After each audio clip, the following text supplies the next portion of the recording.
Welcome to the deep dive. Today, we're tackling some really fascinating and honestly often challenging source material. It all revolves around this core idea how our psychological, emotional distress can actually show up through the body. Yeah, it's such a critical topic for anyone in healthcare, really, and we're talking about somatization. So instead of someone coming in saying, I feel anxious or I'm depressed, they present with very real physical symptoms. Think chronic pain, fatigue, maybe dizziness, even rashes Right. sometimes. And there's no clear medical cause found after workup. Exactly. The suffering is absolutely authentic, make no mistake, but the root cause often lies in unresolved stress, maybe psychological conflict, lifestyle factors, coping skills. It's Great. complex. And that's why it's so important, isn't it? Because these patients, they're typically not showing up at a psychiatric clinic first. No, almost never. They're in primary care offices, emergency rooms, and often they feel, dismissed or like nobody believes them. Okay, so our mission today is to really structure this for you. We want to give you a clear clinical picture, outline the nursing implications, and talk about the specific interventions needed. We'll cover the four main somatic symptom disorders like somatic symptom disorder itself, illness anxiety disorder, and then, importantly, contrast those with two related but very different conditions, factitious disorder and malingering. Right, those last two are key distinctions. Okay, let's dive in. Where better to start than with the sort of main category, somatic symptom disorder or SSD?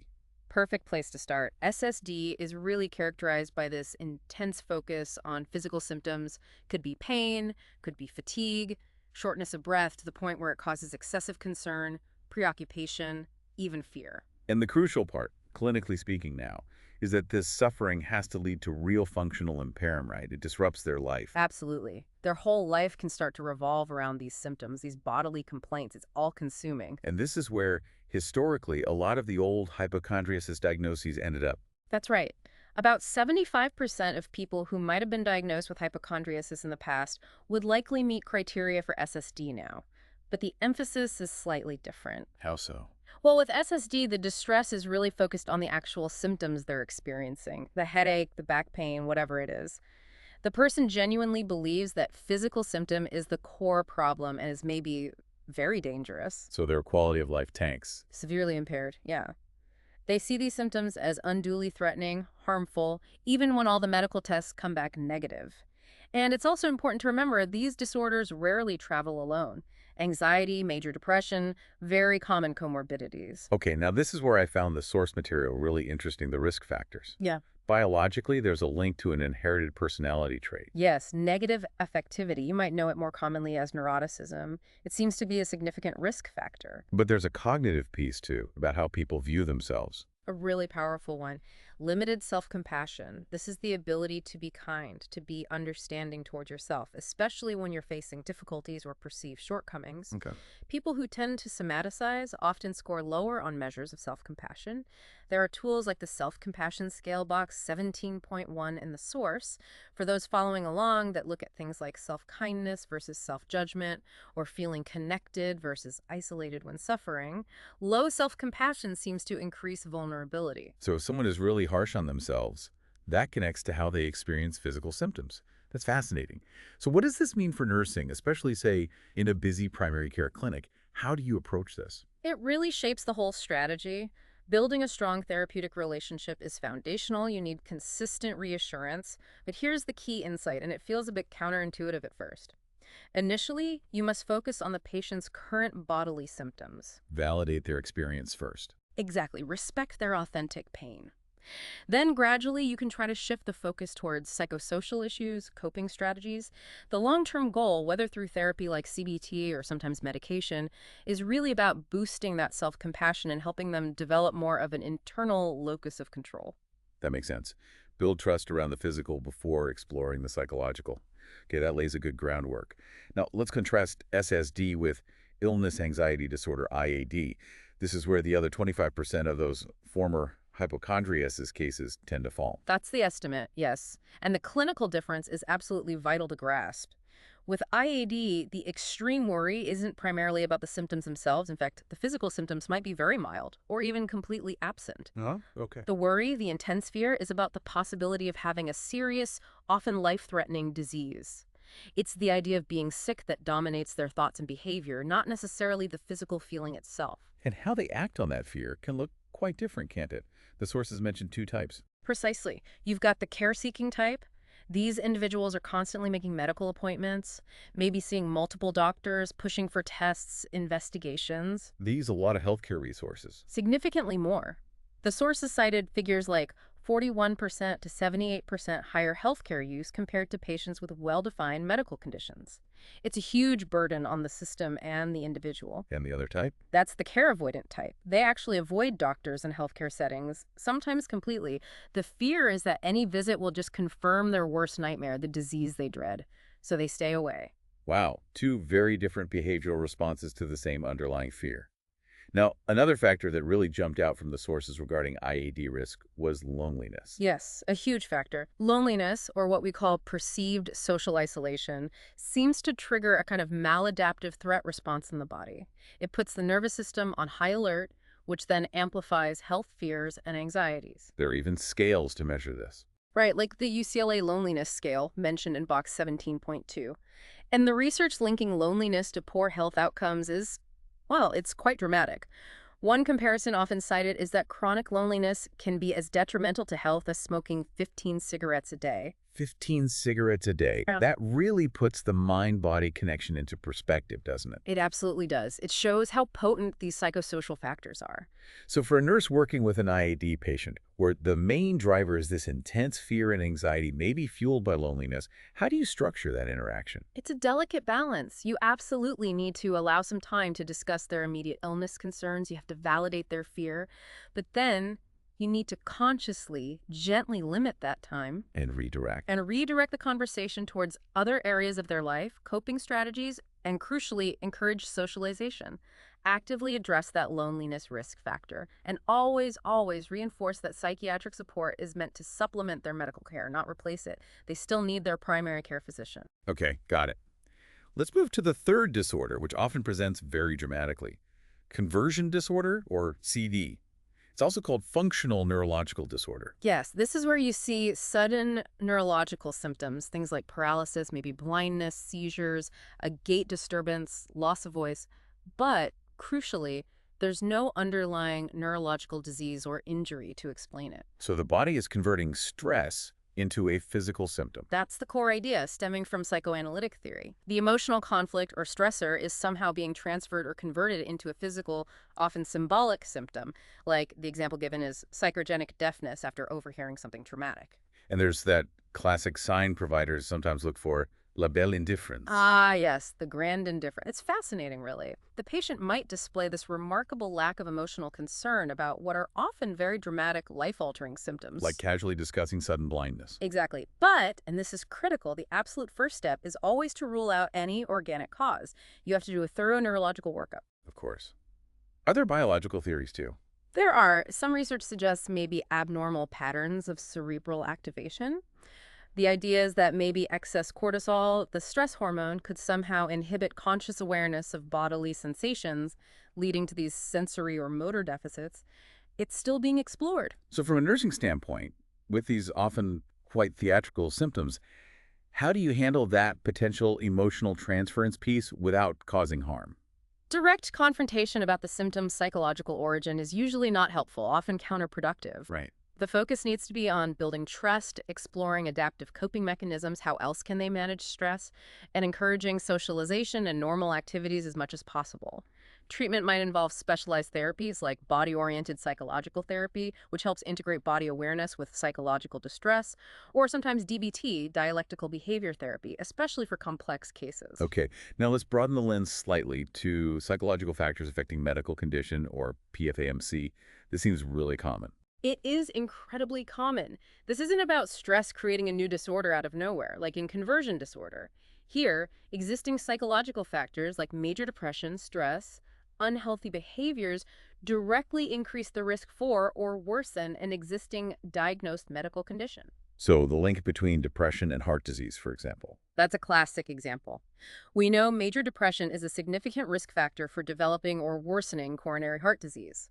Or think about how stress can exacerbate conditions like peptic ulcers, asthma, chronic pain, even impact cancer progression or recovery. Again, those factors like adverse childhood experiences, ACEs, and loneliness come up here too. Absolutely. The sources really hammer this home. ACEs and chronic loneliness create this background of psychological stress that seems to biologically alter the body's terrain, making it more vulnerable to physical illness or making existing conditions harder to manage. It really underscores the need for integrated care. Which brings us nicely to the nursing process itself. Assessing these patients sounds incredibly complex. It's not just about listing symptoms. Not at all. A huge part of the assessment, beyond collecting detailed data on the nature, onset, duration of symptoms, and getting a thorough medical and psychosocial history, hinges on one critical determination. Are the symptoms under voluntary control? And for the disorders we've discussed so far, SSD, IAD, CD, the answer is no. Emphatically no. These somatization symptoms are not under conscious voluntary control. The patient isn't faking it. How do you assess the impact of the symptoms? Tools can be helpful here. The source material mentions an adaptation of the PHQ-15 described as the Somatic Symptom Adult Patient Assessment Tool in Figure 17.1. It basically asks the patient to rate how much they've been bothered by 15 common physical complaints, things like stomach pain, back pain, fatigue, trouble sleeping over the past week. It helps quantify the distress associated with the symptoms. And cultural background matters here too, right? Stress doesn't look the same everywhere. Absolutely critical. You need to assess for cultural factors. Distress might be expressed through culture-specific idioms or syndromes.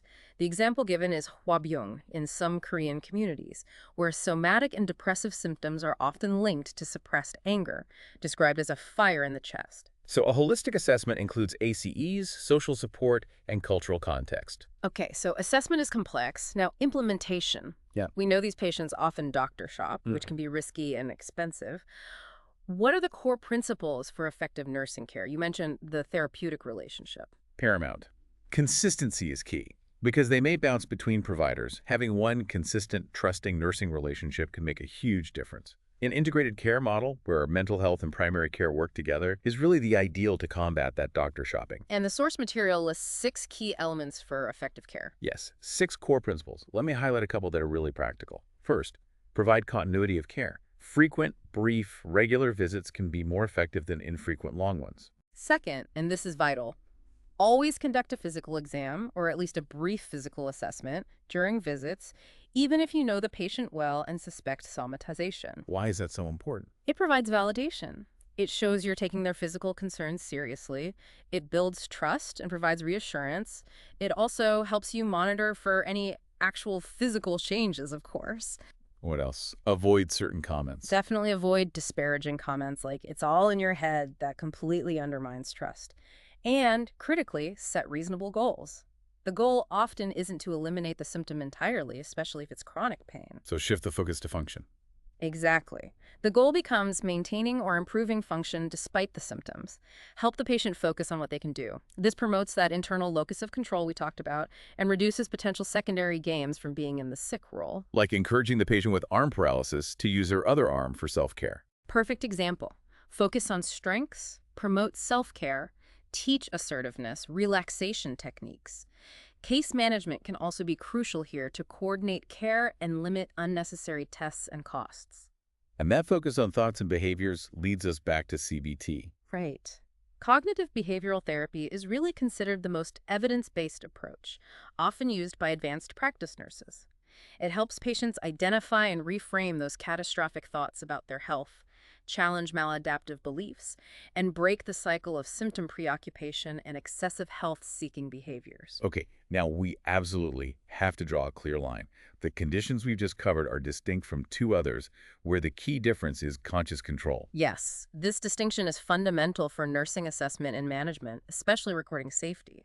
Let's talk about factitious disorder, FD, first. This used to be called Munchausen's syndrome. Correct. In factitious disorder, the person consciously, intentionally fabricates physical or psychological symptoms. They might lie about symptoms, tamper with tests, or even self-inflict injury. But why? What's the motivation? This is the crucial part for FD. The motivation is internal. It's to assume the sick role. The primary gain is the attention, care, and dependency that comes with being seen as ill. It meets an underlying emotional need, however maladaptive that is. And clinically, they can be quite convincing. Very. They often present dramatically, might use precise medical terminology, but are vague about past history, reluctant to share old records. Sometimes you see physical evidence, like the crisscrossed abdomen from multiple unnecessary surgeries. And then there's the really disturbing form, factitious disorder imposed on another.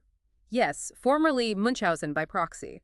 This is where a caregiver usually intentionally falsifies illness in a dependent person, typically a child, but sometimes an elderly or disabled adult. They might induce symptoms, contaminate specimens, lie about history. The motivation is still the caregiver getting attention through the sick dependent. Exactly. The caregiver gets the attention and sympathy associated with caring for a chronically ill person. It's a severe form of abuse, often causing the dependent extreme pain, multiple procedures, long hospital stays, and tragically, sometimes death.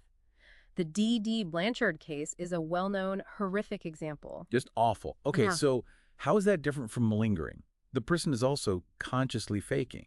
They are consciously faking or exaggerating symptoms in malingering too, yes, but the motivation is completely different. In malingering, it's for a clear external secondary gain. Like getting something tangible. Exactly. Tangible rewards. Things like trying to get disability compensation, avoiding military service or work, obtaining prescription drugs, especially opioids, or getting a lighter prison sentence. It's about an external benefit, not the internal need to be sick. And malingering isn't technically a mental disorder itself? No, it's classified as a condition that may be a focus of clinical attention, often associated with antisocial or narcissistic personality disorders, but it's fundamentally about motivated deception for external gain. So, for nursing, encountering suspected fictitious disorder or malingering requires a very different approach. Safety seems paramount. Absolutely paramount, especially if you suspect FD imposed on another that requires immediate reporting and intervention to protect the potential victim. In general, with both FD and malingering, the nurse needs heightened awareness and good documentation skills. And treatment. The focus really shifts to management rather than cure. FD is notoriously resistant to treatment. Direct confrontation is usually counterproductive for both conditions. It often just makes the person defensive or leave care. You manage the situation, ensure safety, prevent unnecessary procedures if possible, and work within a multidisciplinary team. But the goal isn't typically a therapeutic cure of the underlying pattern. Okay, that's a lot to synthesize. So wrapping this up, what's the big picture here? The body, the soma, can clearly be a canvas for psychological stress when symptoms are outside conscious control. That's our SSD-IAD conversion disorder. Right. Real suffering, not intentionally produced. But the body can also be used as a tool when symptoms are consciously fabricated or exaggerated for either internal emotional needs, like in factitious disorder, or for external gain, like in malingering. That's the core distinction. And effective care for the somatization disorders really hinges on that therapeutic relationship, validation, integrated care models, and eventually shifting goals towards function, often using tools like CBT. Precisely. It requires patience, consistency, and seeing the whole person. This raises a really important closing thought, though, doesn't it? Especially thinking about the impact of things like ACEs and loneliness that we discussed. It does. It makes you wonder, how can we as a healthcare system get better at proactively identifying and maybe even building psychological resilience in people we know are at higher risk? Think about individuals with significant childhood trauma. Could we potentially mitigate some of this physical expression of stress before it even starts or before it becomes so impairing? That's the question, isn't it? Resilience isn't just something you're born with. Aspects of it can be learned, fostered. Addressing vulnerability upstream, focusing on coping skills, self-compassion, social connection. Maybe that's a key part of reducing the burden of these disorders down the line, something for all of us to consider. A really crucial point to end on. Thank you so much for joining us, and thank you for tuning into this deep dive on somatic symptom and related disorders.